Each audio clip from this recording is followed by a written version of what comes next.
what makes the idea of India's own Fab Four tech consultants essentials today, and how would India's model differ from the global consulting giants, which are as they are ahead with us? Yeah, yeah. See, I strongly believe that the time has come for India to create its own Fab Four, not because simply that that we need to showcase India's Fab Four for the sake of it, but I think there is a lot of depth in calling out this particular requirement, and the time is absolutely apt for it now more than ever. With enterprises, what's happening is that there is a lot of changes in terms of government regulatory guidelines and the way Indian organizations must adapt to the changing government guidelines. Okay, so whether we talk about the recent changes in the labor laws or even previous to that with respect to the changing taxation requirements, the more recent announcements also made by the government on the taxation front. So ongoing like that, there are increasing changes in government guidelines with respect to how Indian enterprises need to make themselves and the necessity for Indian enterprises to adapt themselves to the changing guidelines. Now, when it comes to consulting, this consulting has aspects of course, the flavors on good practices relating to consulting. So therefore, obviously, industry knowledge and the global benchmarks and the global good practices and all of that is given. Okay. However, when it comes to adapting those for specific Indian requirements and the way that organizations will be able to make use of some of the recommendations given by those consulting firms, both on the process standpoint as well as on the technology footprint, which is necessary for that organization, doesn't mean that there's a single source of truth. What applies to foreign organizations or foreign enterprises will apply to Indian organizations because we are very unique in that sense of our culture, the way we operate, plus, of course, requirements coming in from changing government guidelines, like I mentioned. So it's important that we need consulting firms which deeply understand our markets, which deeply understand our cultures, our people, the way we operate, the way our companies operate, and the challenges that we face in this environment, both facing the external pressures as well as from the internal government guidelines as well as from the way companies operate on their own. There are many of these organizations which are large enterprises, which are also legacy organizations. They come in via organic as well as inorganic acquisitions, growth, etc. And there's no one, I would say, sweeping way to manage, therefore, the kind of transformation, growth plans or aspirations that these organizations have got. So it is important, therefore, to build this Fab Four, which coming in from India, serving Indian organizations, because we have great talent pool, whether it comes to functional talent or whether it comes to technology talent. I think India has absolutely fantastic talent pool, which actually serves global organizations. Ironically, we seem to serve outside more than we serve our own country. So the time has come now for us to kind of pick up from where where we are right now to really get deeper to solve hardcore challenges for Indian organizations and build consulting firms, therefore, which deeply resonate with market reality and the uniqueness faced by the unique nature of nature of functioning for the Indian enterprises. So that's why the need is now. Okay, it's not just to say that it's about of course all that the pride of getting I would say homegrown Indian tech enterprises. Of course the pride is there. Of course there's India developed, India consumed related tech solutions. Of course the pride is there, but beyond all that, I think there is a far more deeper reasoning to actually make that happen now more than ever, actually. You rightly said, time is with us, and we mentioned the expertise like you coming from your company will really help. Not the companies who are trying to get into this field. Overall, the entire IT ecosystem will evolve with these kind of facilities and all. You had a great experience at the company Avaali you are serving currently. So, from your experience at this firm, what are the biggest operational inefficiency holding Indian enterprise back? You can share with us, and how can Indian-born consultancies solve these challenges more effectively, like you guys are doing? Yeah. So What are the biggest operational inefficiencies? So I think there is a lot of value that organizations can get by uh, consolidating their operational processes, okay, and setting up their own captive GICs, GBSs, and amplifying that with technologies. Okay, there's a lot of value they can bring in terms of margin improvements to their business. Many of these are very large organizations, or even the upper mid organizations, which have grown extensively, and their processes are, I would say, maybe spread across multiple geographies, multiple different locations. Um, so this leads to a lot of um, this leads to a lot of heaviness in the process, and it leads to a lot of intrinsic cost in running that business process. So if we take the operational processes like your sourcing, procurement, supply chain, contracts, F&A, legal, um, aspects of supply chain. Now, these processes are spread all over the place. And, basically, when it comes to visibility to information, there's a lot of information, there's a lot of knowledge. But these are spread across different locations in the heads of people in multiple different applications, maybe in legacy apps, in some homegrown solutions, in maybe some enterprise grade app and things like that. So the information is all over the place. It's scattered in the heads of people who are spread across locations. So these operational processes are really consuming a significant amount of cycle time to a business process, as well as the cost of running that process. And there is a lot of value that enterprises can bring in by consolidating that into a GIC kind of an operating model, and automating that with a confluence of technologies that will help them to deliver that process at a far lower cycle time, at a far lower cost. But importantly, bring in that visibility. So for visibility on what, as an example, if I can give you, say, if we need to have visibility about our suppliers, okay. Now, say a group has maybe about 10 different legal entities under that, with different company codes under respective ERPs, and information on their suppliers is in these respective applications. Could be could be a SRM, could be a ERP, and so on. Master data spread all over the place. Now, in this case, for example, if they need to say, okay, with the same set of suppliers, how much business are we really doing? And when it comes to the supply negotiations, or even to make the sourcing decisions, which are the suppliers to really go after? Visibility, the data is all there, but you don't know, you don't have intelligence, basically. You have adequate data, but there is no intelligence. So they could really, therefore, via GIC, and say they, for example, they create a centralized a GIC organization to serve these various different legal entities. Could be a profit center or could be a cost center model. Then there is a lot of value that they can bring in also by bringing in intelligence into the process, in addition to delivering that process at a fraction of the cost.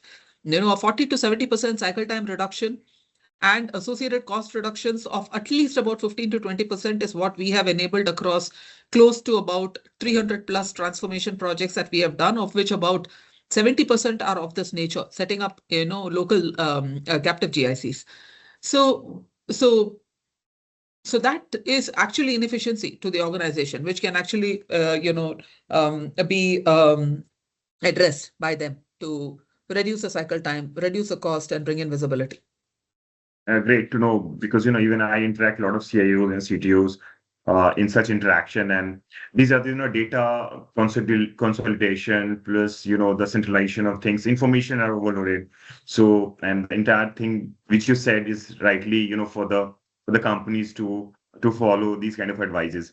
I'll just move to next part of my query, which is about Avaali. It highlights that most AI projects fail due to incorrect task selection and weak business alignment.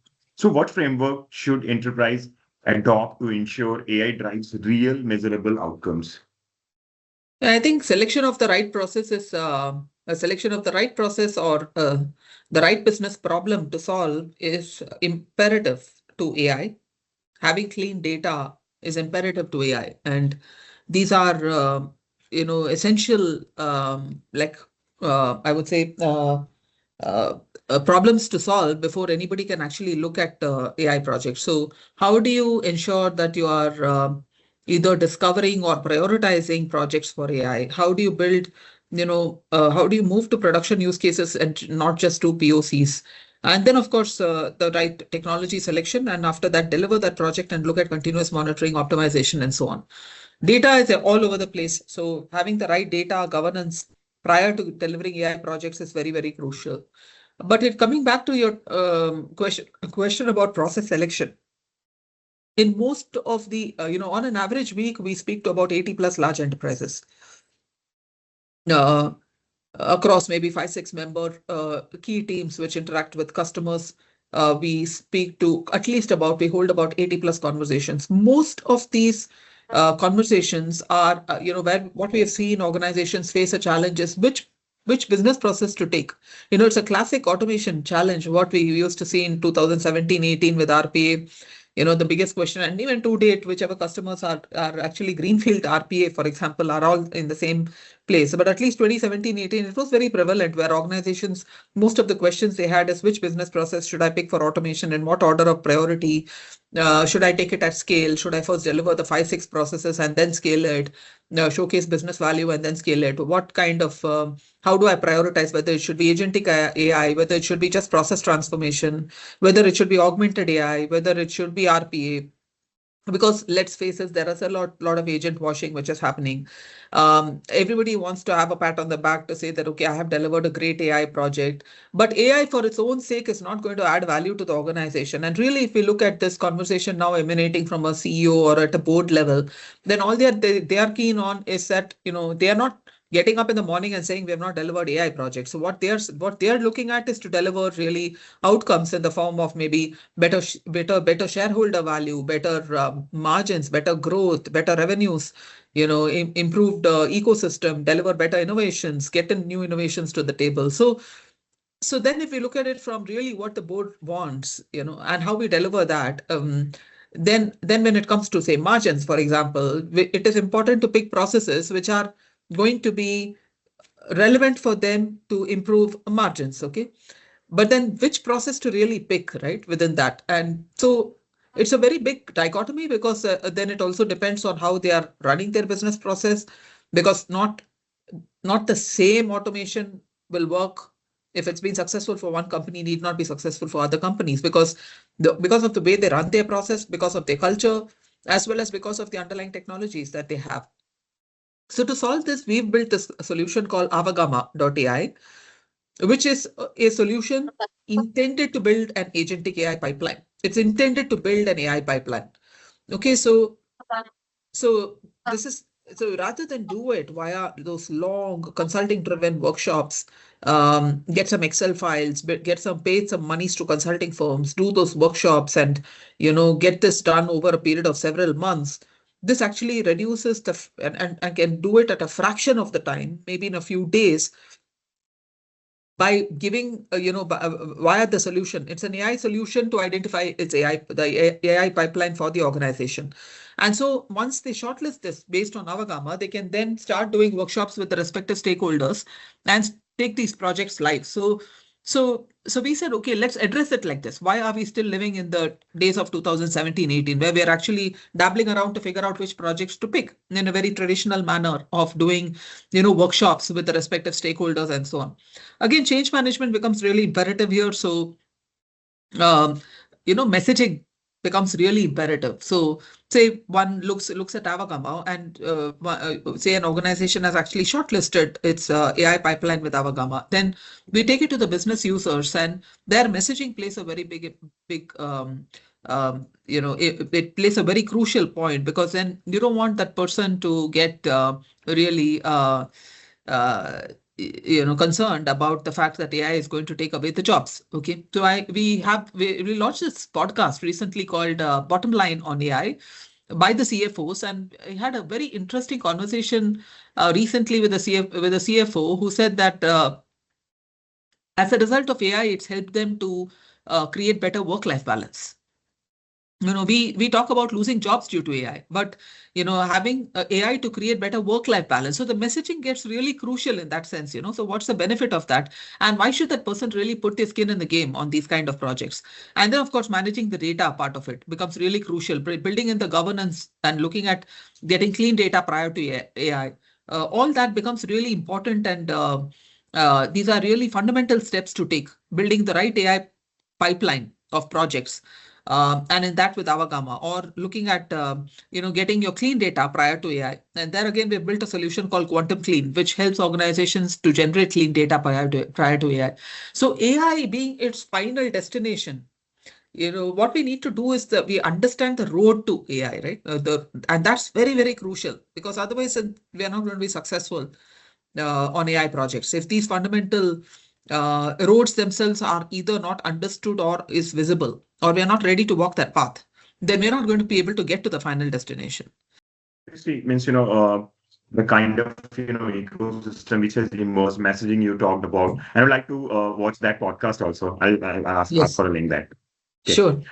Sure. Let's move to next part of my queries. How can Indian consultancies like you leverage automation and the growing GCC ecosystem to deliver cost optimization, resilience, and long-term competitive advantage for the enterprise? Yeah, so as Avaali, we do a lot of work in enabling enterprises leverage digital for their captive GICs and GPS GCCs. We've been doing this since the last about 12 plus years, and helping companies to define the to-be process, helping them to identify which business process to take into their GIC, GCC. How do you build that captive? How do you leverage digital to basically automate those business processes and deliver real value and outcomes to the organization in the form of reduced cost and cycle time and improved visibility? That's something that's our bread and butter. But what's really changed in the last about, I would say, in the last about a decade, but more so amplified since the pandemic, is really the way digital has really, the technologies have really grown, and the range of technologies really available today to organizations to invest on and maximize their returns from the GIC business model. That's really accelerated like anything. So then the ability for organizations to set their own captives becomes very compelling now more than ever. Okay, to set their own internal captives. This is a story we've been propagating for long, saying that functional talent, you are available in abundance within the organization. And now with digital coming in, the ability for you to actually set up your own internal captives and deliver value back to the organization in the form of better margins is really now, amplified as a result of this. As Avaali, we've been doing this. Okay, we've been advising organizations to define which business process, what order of priority should they take their business processes into their GIC. We do the consulting to set up the to-be process. We evaluate numerous technologies. And again, there is no sweeping one size fits all kind of thing, right? So a technology which may be successful for one organization doesn't necessarily have to be successful for another, because and that's not right or wrong for them. It's not that I pick this technology and I become right and I'm successful. There are no guarantees. Why is that the case? Because a lot about technology depends on adoption. It is not about the technology itself. Okay, so all technologies are good, but whether it is right for that company in that context, for their culture, for their set of applications which they have, for their existing landscape of solutions that they already have, those are the real questions to ask. And so as a part of our consulting, we also help them to define the right set of technology and walk the talk and deliver those implementations. So the opportunity is actually huge. And unlike viewing competition from a very limited lens, what used to happen in the past, I think today it's about collaboration. It's about bringing, an ecosystem of stakeholders to solve that big business problem of organizations. And I think there is enough share of wallet for everybody. Okay, because the transformation opportunities are massive. We have got a great talent pool, both functional and technology, coming in from service providers, technology providers, as well as from within the organization.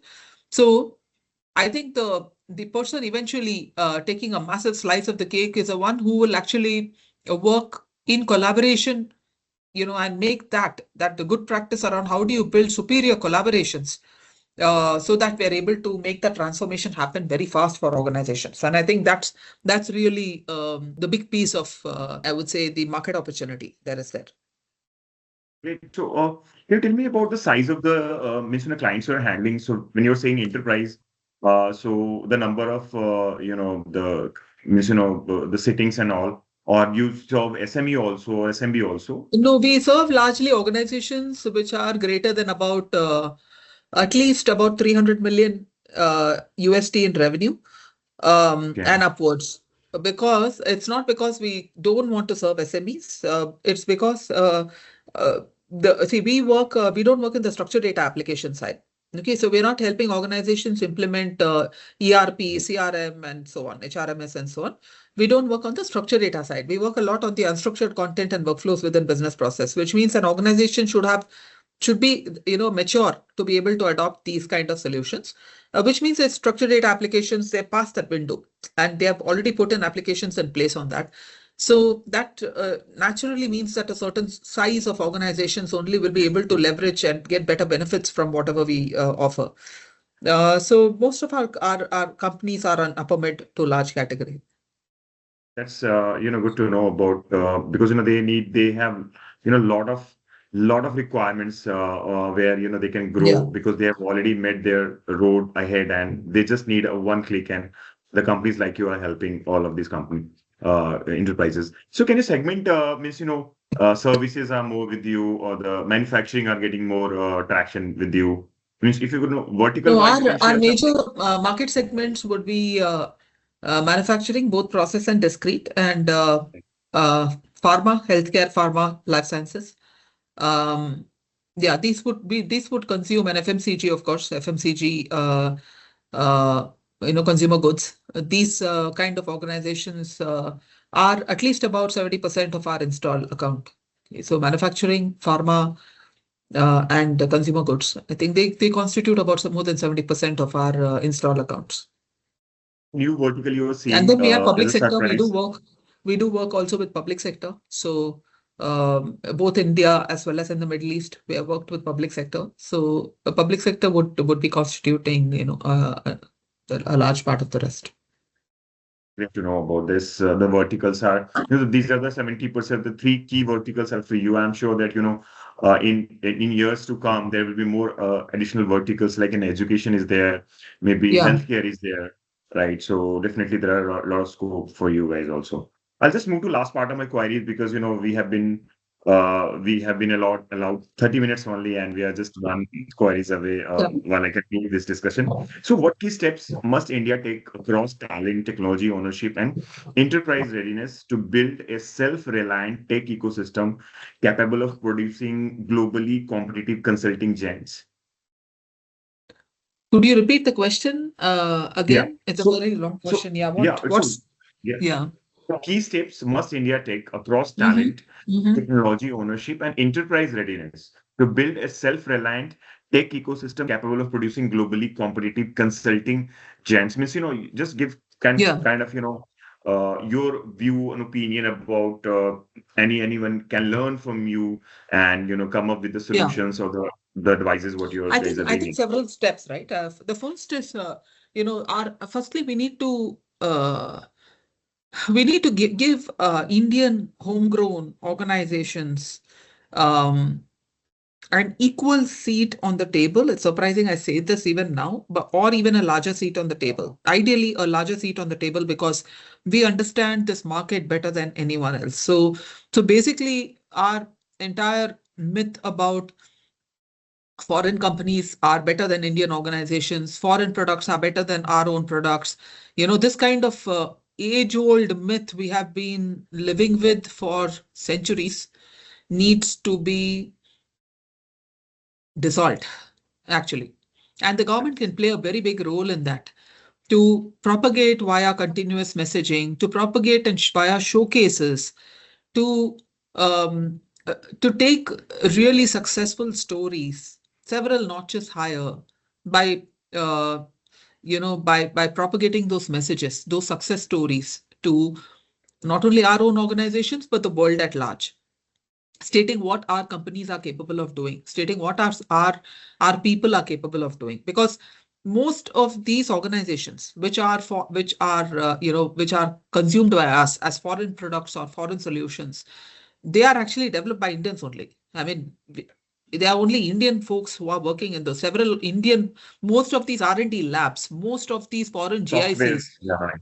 Right. Yeah, most of the R&D labs, most of the innovation centers, most of the GICs, they're all housed here. Most of these Right. foreign companies have their GICs housed here. The innovation happens here. The developers are from here. The thought process is from here. The technology pool is from here. The functional pool is from here. So very much, but these are branded and they are sold like foreign organizations. And guess what? We pay, forex. We pay dollars to buy those products, right? So we build it, but ironically, we build it for somebody else. The time has come for the government, and the government can play a very, very, very big role in that. Okay, so that's one. The second is, of course, from a talent perspective. I think the kind of talent pool is great. So how do we kind of amplify that talent and take it to a little more granular level, to a little more fundamental level, right from the universities, the kind of content, the kind of people available in those universities to fuel education early on, to make ourselves relevant for not only our own organizations and country, but for the world at large. I think that's a major area of focus, what the government can do together with the ecosystem providers of even enterprises as well as with universities, and look at alliances in place, setting up really superior alliances in place to build that kind of a culture of how we think, how as right from the ground root educational level of children, right from children, how we groom them, how we make them think to be able to make them relevant for the world of the future. I think that's another major area what the government can really do. This is going to take this is very hard seated, right? I mean, in our hearts, right? As Indians, we always feel that foreign products are better than ours. So that, that needs to be dissolved even at right from childhood level, right? So in terms of how that culture is built, and it's a deep-seated problem. And I think rather it's easier to solve for children than it is to solve for adults, because somewhere the mindset is really locked in, right? Once to change adults are far more tougher than changing children. So I think in some of those areas, I think the government can certainly play a very big, very, very big role, a pivotal role actually. How much they are doing for the country from a transformation from a and look at the consumerism in India. I mean, almost all foreign companies are vying us for being great consumers. Okay, so we have suddenly become the real consumer kingpin of the world, actually, in that sense. But what about the provider? Why don't we just make ourselves self-reliant from that perspective uh, to be also providers? That's something that we all must work on that problem. And I think the government has a major role to play on that. It's a very, very solid note from your side when we're concluding this discussion, because you talked about hundred of years, we were lagging, but now the time has really come up. In last 10 Yeah. years, 5 especially, we have seen major global setting up manufacturing in India. So this Yes. shows the strength we are having. But we need to believe that it's our things are much better than the perception need to be Absolutely. changed. Like Absolutely. And I'm so happy when I go and meet some of these organizations recently, especially my own customer base, the CXOs of these large organizations. I feel really proud to say that many of them, they talk about, India built, India built products, India built solutions. So I feel very happy about that, because I see those conversations earlier. It was like, okay, tell me why I must have this half an hour conversation with you. This was 10 years back. Okay, where you go to an Indian startup approaches a large organization CXO, okay, and you're just coming for a half an hour introductory meeting, and that person will sit back and say, why should I hold a conversation with you? Okay, are you an XYZ? Which would typically be what's the market share? What's the size of the organization? From there, today, it's completely changed. It's changing. It's changing rapidly. We have a lot of work to do. I'm not saying that we have even reached to that point, but I'm very happy to say that we are changing, because in many of these CXO conversations, and these are at CFOs, financial controllers, CIOs, CDOs of very, very large organizations. They are more nimble today. They are more agile. They are looking for innovations. They are looking for new thought process, new ideas. They are also saying in that much amount of, they also take pride in saying that, okay, we are looking for homegrown solutions. And, this is an India-built solution that we are looking for. So that change is happening. But there is a lot of work still to go on that. Yeah.